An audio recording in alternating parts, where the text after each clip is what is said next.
Welcome everybody to another Top 5 Friday.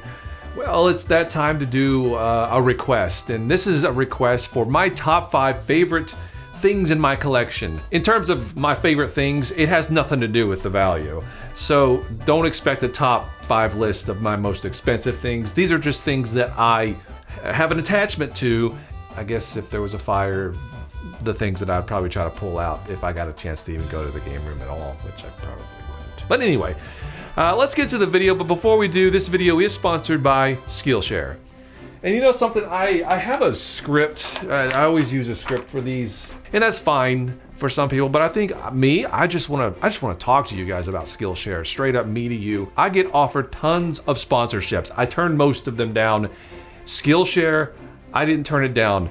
And one big reason for that is because I knew I'd get access to the site if I did these ads, and I have learned so much on Skillshare. If you have any sort of creative itch and you want to learn more about, say, like art, videography, editing, music, filmmaking, you can learn so much on Skillshare. What's great is while you're learning all these new skills, you get to do it with a support group of millions of other users and ask questions and interact. It's just a great overall environment. In fact, recently I took another color grading course from Fred Trevino. It's called 10 Quick Tips from a Color Grading Pro. And I learned something I would have never thought of on my own. When you've been color grading for like a long time and you've been looking at that screen forever, sometimes you need to basically reset your eyes by looking at a white sheet of paper.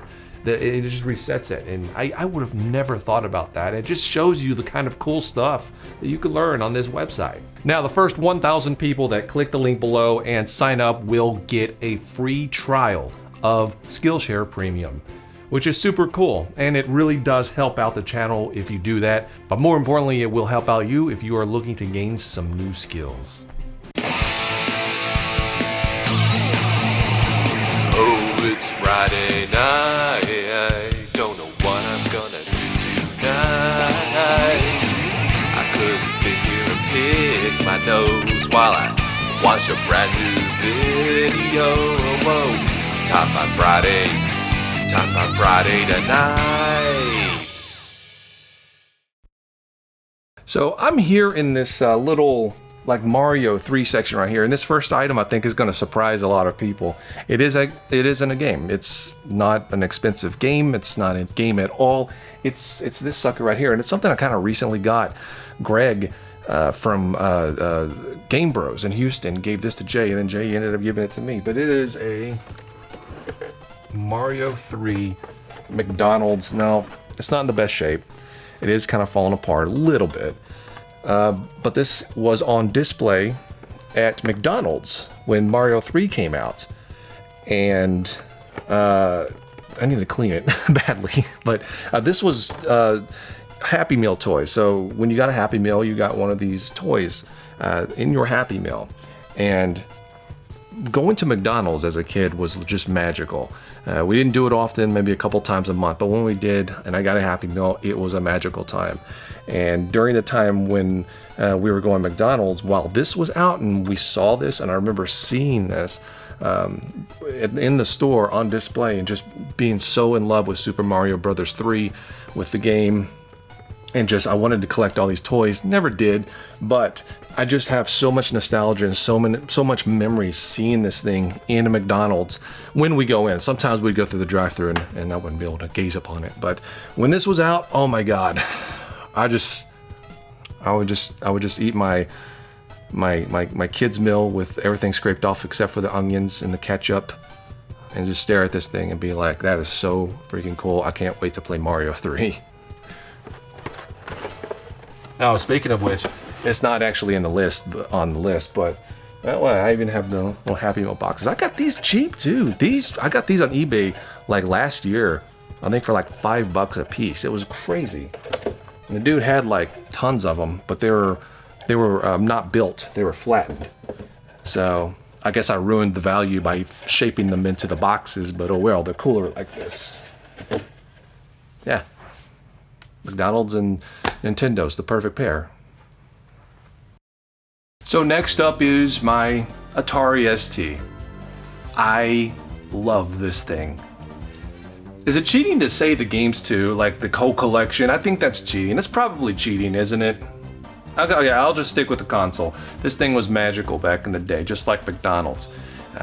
We had this before the NES. My dad was not a gamer at all, but he loved this thing because he could play flight simulators. And he would play this constantly. This is a flight simulator game that we'd both play it constantly.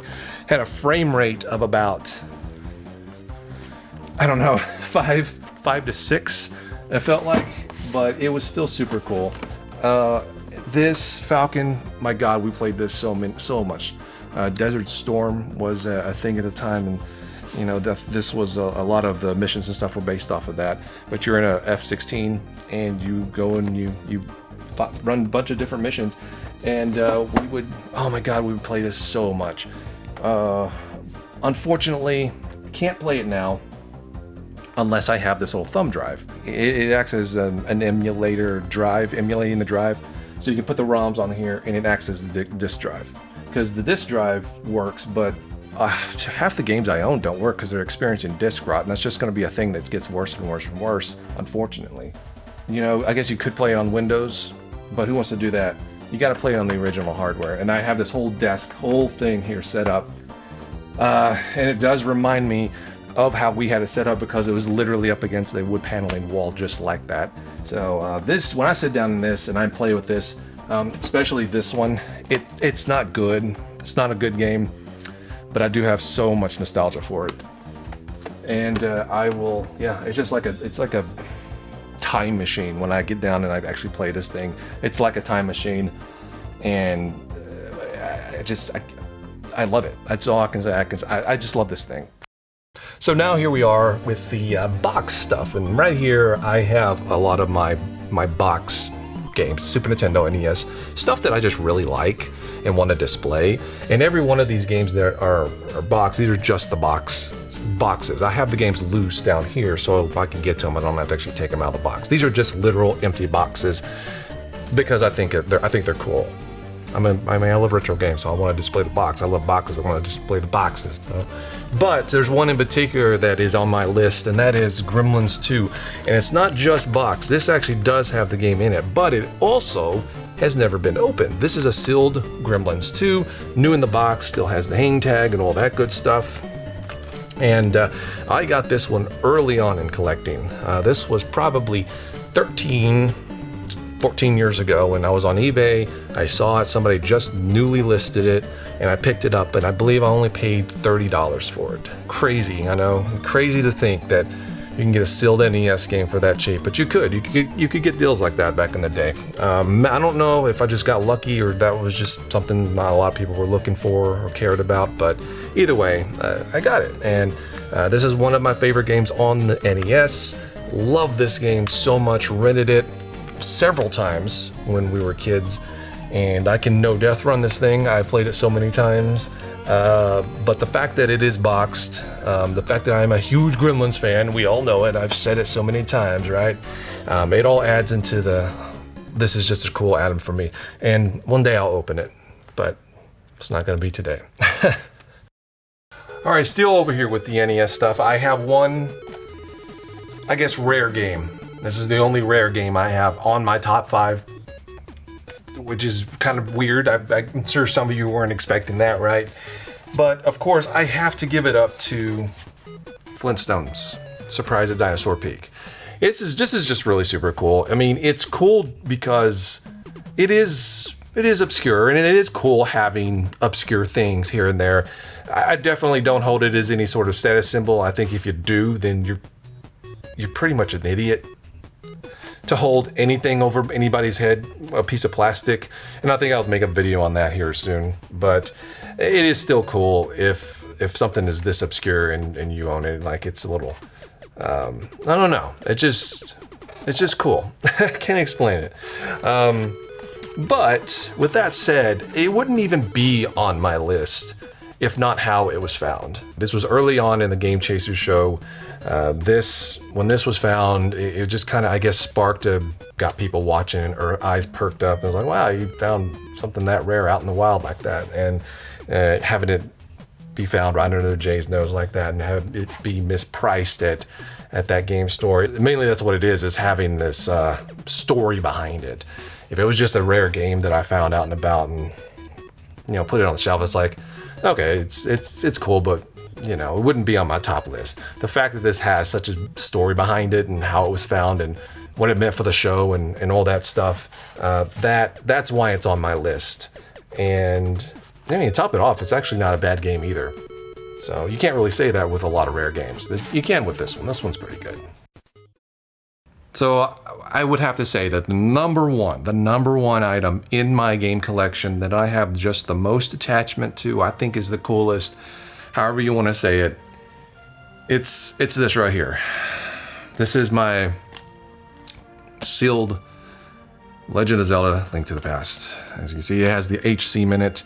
And this is just such a cool item for me because this is my favorite game of all time, and it is completely sealed. Now, obviously, I'm not a big collector of sealed games, even though there are 2 on this list, but I think they are pretty freaking cool when I come across them. And obviously, I have the game loose as well, so I can play it at any time. But having this sealed one is just like, it's a relic. It's like I just pulled it off the shelf at Toys R Us. Well, you don't really pull things off the shelf at Toys R Us, you pull a tag. But it's like I got it, from the guy behind the counter at Toys R Us. And, I was given this. This was given to me by my good friend Tony. Thank you very much if you're watching this.